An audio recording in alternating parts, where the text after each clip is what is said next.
The number one thing that's destroying your liver is actually not alcohol. And yes, alcohol-related liver disease affects 16 million Americans every single year. And that's a big number. But what if I were to tell you something else?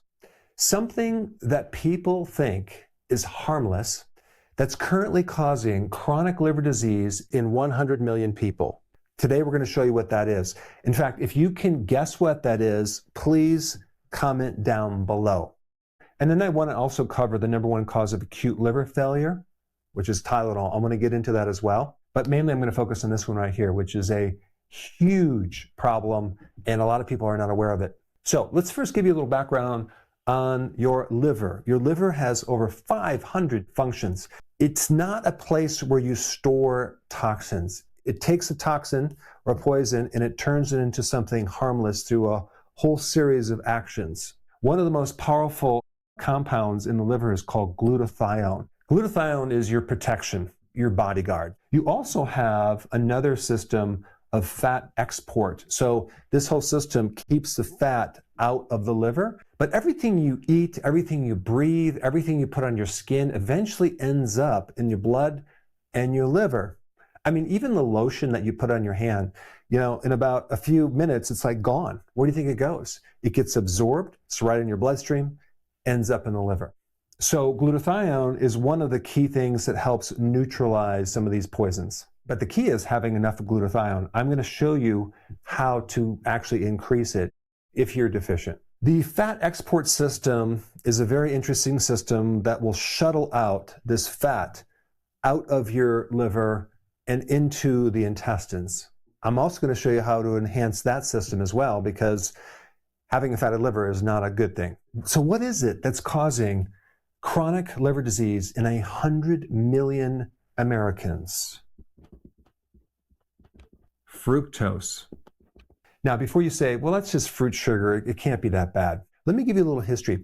2,000 years ago, the ancient Romans figured out how to make what's called foie gras, a very expensive delicacy of a diseased fatty liver.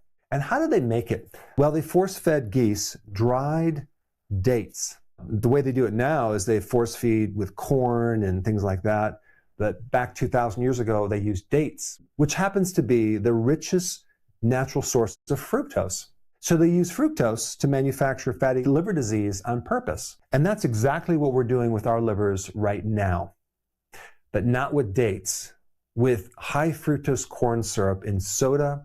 It's actually in cereals, it's in granola bars, it's in yogurt, it's in ketchup, it's in bread, it's in thousands of processed foods. The fastest way to make a fatty liver. So let's talk about fructose and what's so unique about it and why it's different than glucose. Unlike glucose, which by the way, all of your cells can process, fructose can only be metabolized by your liver. And when fructose hits the liver, it does two devastating things at the exact same time.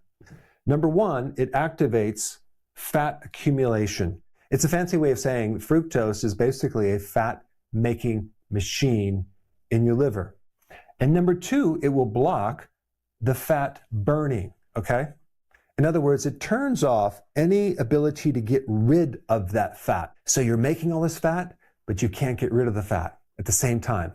That's how the liver becomes fatty. And the research on fructose shows that it is as dangerous as alcohol to your liver. But the difference is when someone hands you a Coca-Cola or a soda with high fructose corn syrup, you're not in your mind comparing what that's going to be doing to your liver that's going to be very similar to alcohol. But biochemically, the body doesn't know the difference. And I know some people are going to say, well, fructose is in fruit and fruit is natural. That doesn't cause a fatty liver. Well, I'm talking about liquid candy. I'm not talking about the fructose in fruit that has the fiber that breaks down very, very slowly.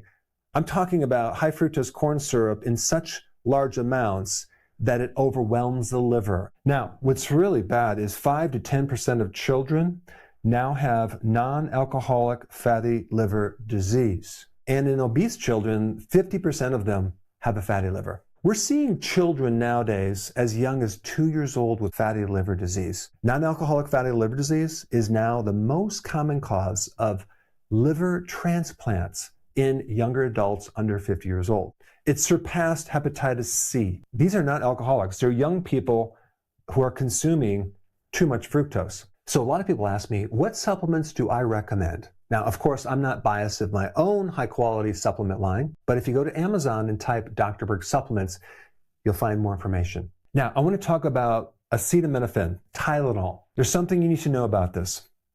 Fructose is a slow, silent, chronic killer, but Tylenol is a very fast one.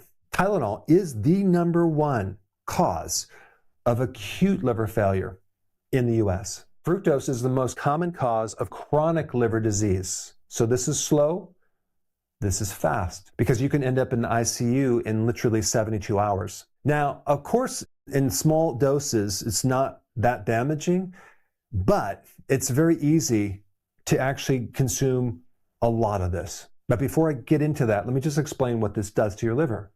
It depletes glutathione. Now you cannot neutralize toxins. And Tylenol is hiding in literally 600 different medications. So let's say, for example, someone has a bad cold, and so they take 2 extra strength Tylenol for a headache. So that's 1,000 milligrams right there, okay? Then before bed, they take NyQuil, which also contains acetaminophen. And then they do this every 6 hours. By morning, you've already exceeded the safe limit. And you probably had no idea that you doubled the dose from the same drug. Or your doctor might prescribe Vicodin or Percocet for back pain. And a lot of people don't realize that both of them already contain acetaminophen. And then unknowingly, you take Tylenol on top of that because the pain is so bad. Nearly half of all serious acetaminophen overdoses come from prescription combinations. And here's the worst part. Acetaminophen has a ceiling for pain, okay? So in other words, taking more doesn't reduce your pain anymore, but your liver damage goes through the roof. The early sign of liver damage is nausea, fatigue, vomiting, which also, by the way, looks like the flu. So people might not know that, and then they take more Tylenol when they're actually trying to get rid of the symptoms from too much Tylenol. 500 people die every year from a Tylenol overdose, but 56,000 people end up in the emergency room. What's the good news? The good news is the liver is one of the only organs that has this amazing ability to regenerate, and it can heal. It can bounce back. The first thing you need to do is stop consuming high fructose corn syrup.